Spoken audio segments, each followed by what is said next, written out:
let's go to basketball. An amazing end to the Super League season that ended in victory for Garvey's Tralee Warriors. We're going to hear from Kieran Donaghy in a minute. Here's the on-court reaction with Kieran, Darren and Fergal O'Sullivan. Have a look. Lads, you're Super League champions. How are you feeling? I've no words. This fucker never stood for us. I just stood for us last night, but last night was the winning of it. Last night was huge. We finished with a 5 Tralee lads, 6 really with Quicks falling out, so we won the league last night. That was unbelievable. Tonight we're always going to have the momentum, we're going to have the 6th man, and the cousins came good as always, and no, unbelievable. I just want to thank everyone from the town. It's been ridiculous all week, the scramble for tickets like nothing else, but we got the win last night. I don't think anything needs to be said. Tonight was going to take our results. There was absolutely nobody, I don't care who came into the gym, beating us tonight in our home patch. What does it mean for Tralee though? Yeah. Good morning to you, Kieran. How you doing? Morning, Jar. You're a little bit croaky, but you're all right. You're alive and well. I'm not too bad, man. I'm back in the office, like no rest for the wicked. There you go. Saturday and Sunday, we were talking about this a couple of weeks ago, how difficult it was going to be to go back-to-back, the game in Dublin, the game in Tralee. You said there the Saturday night was the winning of it, but in unbelievably dramatic fashion because you had to really dig it out. Oh, Saturday night was unbelievable. We were dead and buried.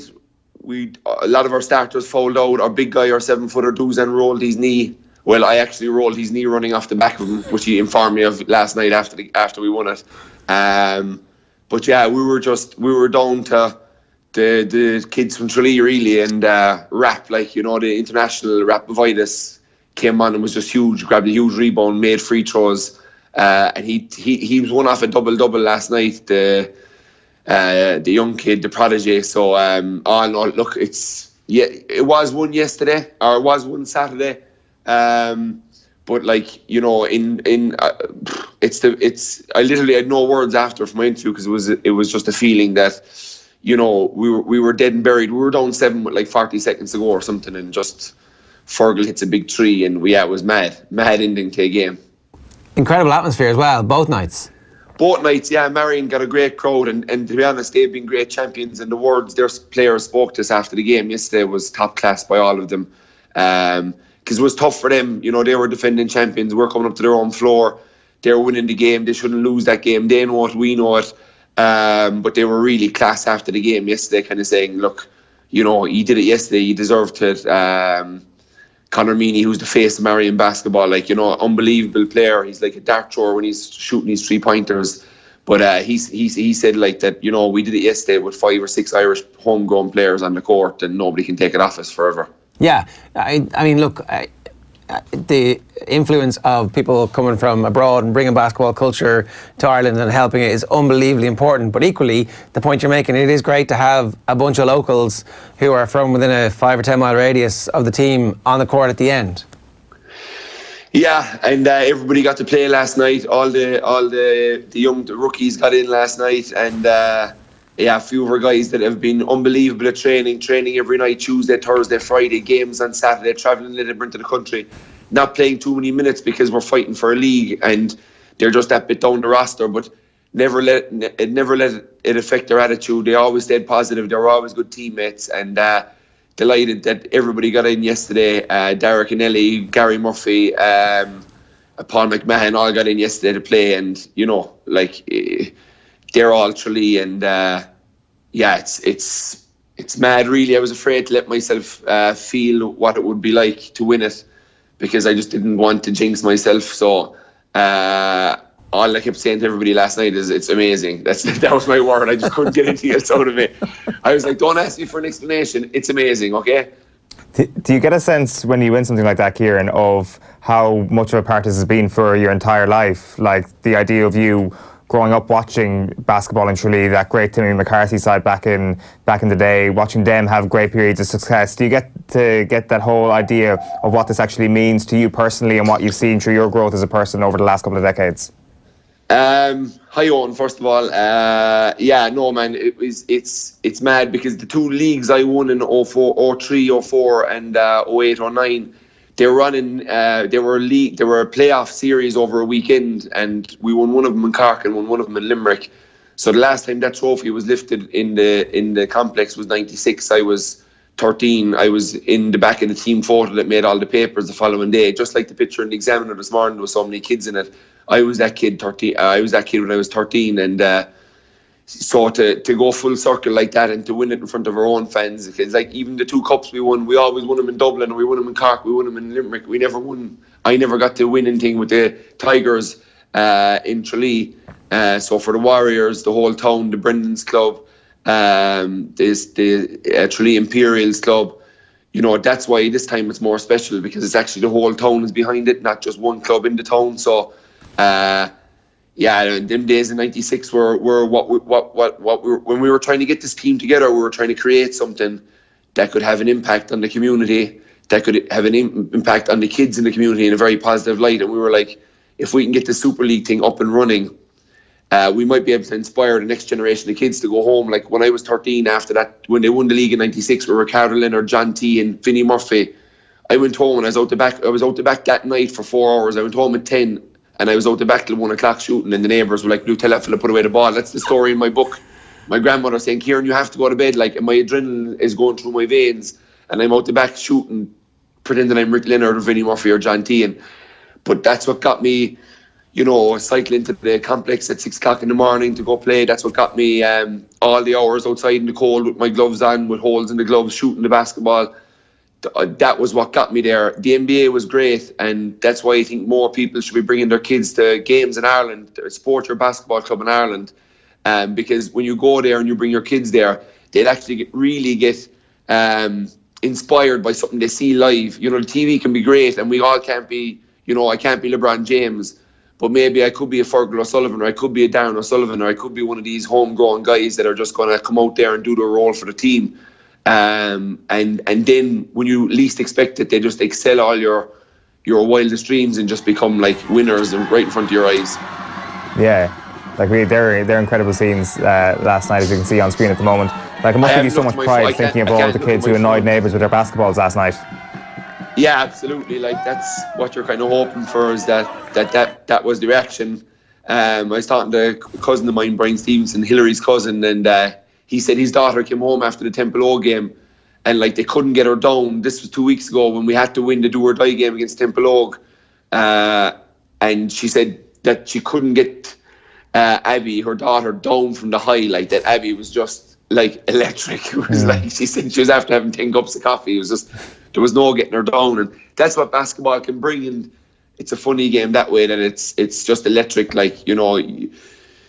Yeah, I think somebody went to people about doing a documentary on this year, the TV companies, and I don't think anybody took it, but I'm telling you, if they got what happened over the last 48 hours, you couldn't actually script it. Hollywood would throw it out, they'd ball it up and throw it away. Your Saturday performance, we had Kieran Shannon on earlier on, and he was saying that it was up there with any of your career performances in either of the sports that you've become synonymous with. What was going through your mind when was it 14 points down at one stage with 4 minutes left to go?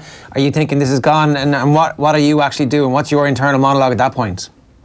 My internal monologue was to start getting up and getting aggressive and trying to put pressure on the ball and trying to get stops, to get momentum. We had to take risks. We were down, I think it was 12. We had to take risks, and so yeah, it was just about getting scrappy on defense. We couldn't let them get one offensive rebound, so it was like trying to get every defensive rebound, trying to hold them to one shot, try and make that shot a tough shot, and then try and score, try and push the ball and score. And yeah, we just had guys make massive plays. Quiggs banked a three in. I got a few layups where the ball was rolled into me, and I let the ball roll up the clock. So if the ball is rolling, if I don't touch the ball when it's inbounded, the clock doesn't start.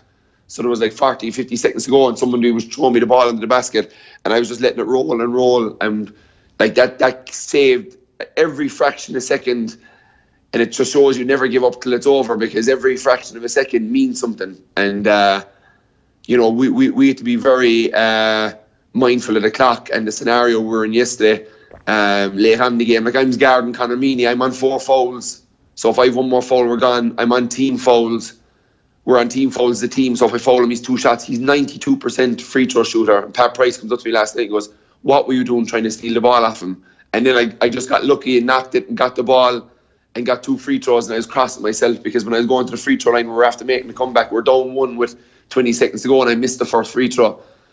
And I was heated with myself because going to the line, I was like, I'm going nailing these two because I shot terribly from the free throw line all weekend. Probably maybe the pressure of the whole thing, but my free throws haven't been great all season, I won't lie. But I had to make one to bring it to overtime. And Paul Dick, our point guard, who's been literally amazing this year, all year, playing with a busted ankle. Key jumper, 20 points and 12 rebounds on a busted knee. He shouldn't have played the second half yesterday. Paddy McQuinn, the physio, was like, I don't know how this fella's gone back out playing. So there was all these little subplots of guys just going above and beyond the pay grade. Like it was mental. And like Paul said, he was sitting on the bench yesterday above in Dublin, Saturday night above in Dublin. And he said, I never felt so comfortable that you were going to win the game. Like he just said, he was completely relaxed in the fact that these five Tralee kids that played together in a county league game about 2 months ago to win the Kerry County Championship in the local scene down here, that 5 was out there balling against the league champions from last year and one of the best teams in the league. Was it the best you've ever been in any sport? Was it like as well as you played? It was probably just kind of I was probably just I don't know, I was just out of my mind, desperate for it, willing to do claw scratch with my bare fingernails, whatever it took to try and just get us back into the game. I have to watch it back. I just know I was kind of in some kind of zone where it was desperate measures, you know, and that requires desperate actions, and they work for you one in I don't know, last night or Saturday night was probably 1 in maybe 1,000 or 1 in a million kind of scenario, maybe 1 in 1,000. But March Madness is happening in NCAA college basketball, and my friend JK rang me from New York. He was like, man, that's the craziest March Madness shit I ever seen. Fair play to Basketball Ireland as well for all the coverage. It was live on Facebook, and we can actually have a quick glance at the interview after that one. Roll it there, Tommy. They're champions for a reason. They're a really good team. I don't know, I can't really explain it. 5 Tralee fellas there at the end. We just scrapped, like, you know, when it looked like it was gone. We could do nothing else but scrap and fight for it, and we fought on our backs. Fergal made a big shot. He makes big shots all his life. He made a big shot, and that got us into it, but you know, we stole it. Another injury, Duzan gone. Jumper in foul trouble. Quigley in foul trouble. Paul Dick fouled out. It's unbelievable. Totes emotion, I think, is the word you're looking for. Oh man, I was like, honest to God, I was on the verge of breaking down. I was like, get yourself together, Kieran.